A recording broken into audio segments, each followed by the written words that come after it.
Welcome to Culture Builders. Today's episode is an article from the TOC newsletter. If you want to get these articles, other free tips and resources to build your culture, then be sure to subscribe to our newsletter at tocculture.com. Do no harm. Primum non nocere. While this principle originated with Hippocrates around 400 BC and remains part of the modern medicine's Hippocratic Oath, it wasn't fully realized in healthcare, and modern healthcare that is, until Florence Nightingale emerged as a volunteer nurse during the Crimean War from 1853 to 1856. She encountered not only the pressures of wartime medical care, but also the disastrous state of nursing and healthcare. The practices of nurses and doctors, they weren't just ineffective, they were literally harmful. Right? Despite good intentions, they lacked the necessary knowledge to effectively treat patients, leading hospitals to actively contribute to deaths. Nightingale was more than just a generous volunteer caring for the sick. Right? She was intelligent, curious, and she was a revolutionary. She invested time in learning best practices in nursing, focusing on hygiene, sanitation, and statistical analysis to improve hospital conditions. She didn't just reform nursing, she transformed healthcare. For instance, during World War II, this is 80 years later, the Army Medical Services were still using the accounting system she designed. Among her many contributions, probably her greatest legacy, and the reason she is known as the founder of modern nursing, is that she is the training she introduced for nurses. She established the first scientifically based nursing school at St. Thomas's Hospital in London in 1860. By setting high standards, she reduced the death rate by 2/3. Now, Nightingale's approach, it offers valuable insights for sports administrators, for coaches, and parents. While sports participation is often linked to reduced anxiety and depression, advancing to higher competition levels can increase the risk of mental health issues, including burnout, substance abuse, and identity challenges.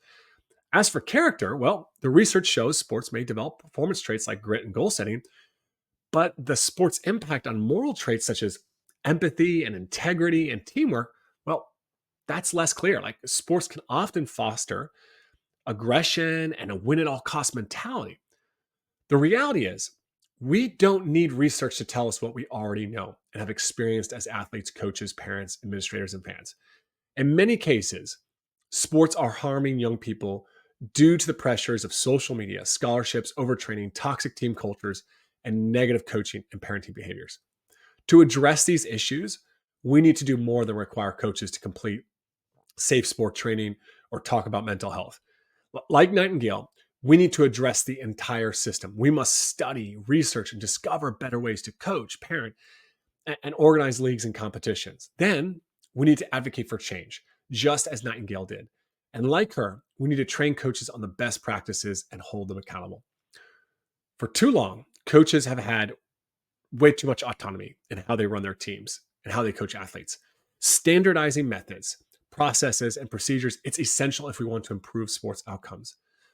Now, recently, when I was speaking with a club director who oversees 30 teams, 60 coaches, and 500 athletes, he said, well, there are many ways to coach, and honestly, who am I to judge how anyone else coaches? As long as they're getting results, it doesn't really matter how they do it. The results he was talking about were wins and losses. All right. This wasn't the first time I heard this argument. Another common argument I hear is, well, coaching is an art, not a science. Well, that's not true. I mean, coaching is both. It's both an art, and then there is a science to it.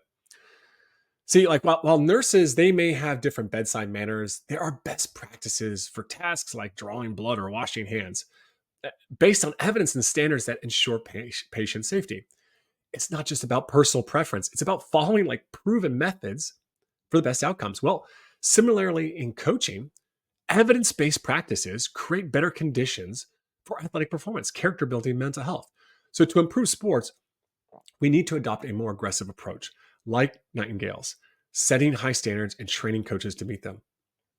Like healthcare, coaches who fail to meet these standards, honestly, they should be removed. So what can you do? Number one, educate your coaches. Like Nightingale trained nurses, you need to train your coaches. The argument that coaches don't have enough time, it's outdated, right? The way they coach, it's costing everyone. Team culture, athlete performance, and mental well-being, they all suffer when coaches aren't trained in best practices. I'm passionate about providing coach education that actually improves, though, the most critical aspects of their work, not just tick the box education. And that's why I've developed a whole suite of coaching courses offering practical educational resources that include step-by-step guides and scripts and templates to build the culture. And these resources are there to simplify this coaching process. Some online courses you could offer your coaches, whether you're an athletic director, club director, or even a head coach of a staff, are Foundations of Coaching. It's a 1-hour course. The Transformational Coaching and Culture Certification. There's levels 1, 2, and 3. Each level is about 3 hours. Our Working with Sports Parents course, the Playing Time System course, and the Competitive Cauldron. There will be a link in the details of this Culture Builders here if you're interested in purchasing for your organization at a significant discount, or you can go to tocculture.com. Coaches worldwide, they're taking these courses through their schools, their clubs, and associations.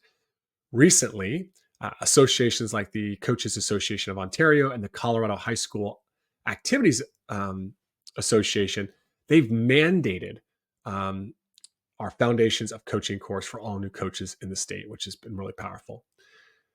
Number 2, create a list of standards and expectations for your coaches.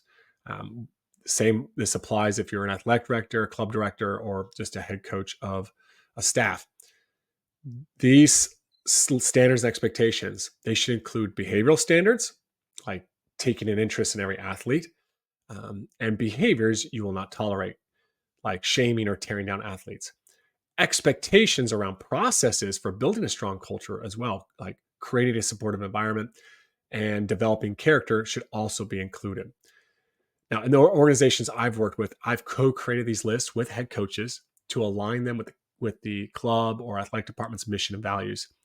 And then coaches go on to sign this agreement yearly, share it with parents and athletes, and commit to meeting these standards.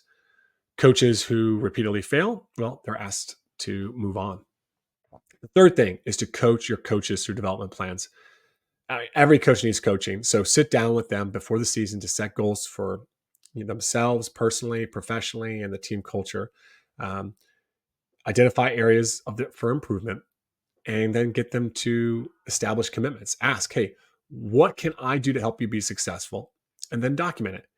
And then check in with them at least once mid-season, and then again at the end of the season. Now, these aren't performance reviews.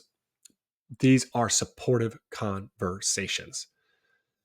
Thanks for listening or watching the Culture Builders. Don't forget to subscribe and share this with a friend in coaching. And you might be wondering, how else can I or TOC help you or your team? Well, I'm a certified executive coach and facilitator. I specialize in team culture, leadership, and character development, and been doing that since 2017. I consult with teams, athletic departments, clubs, NGBs that are committed to improving their coaches and developing team culture and organizational culture. So my consulting packages include online coaching, online courses for coaches, on-site facilitation, and one-to-one coaching for leaders. I also speak at conferences for coaches and administrators. So feel free to reach out if you're interested. You can reach out at tocculture.com to see if you're a good fit for TOC.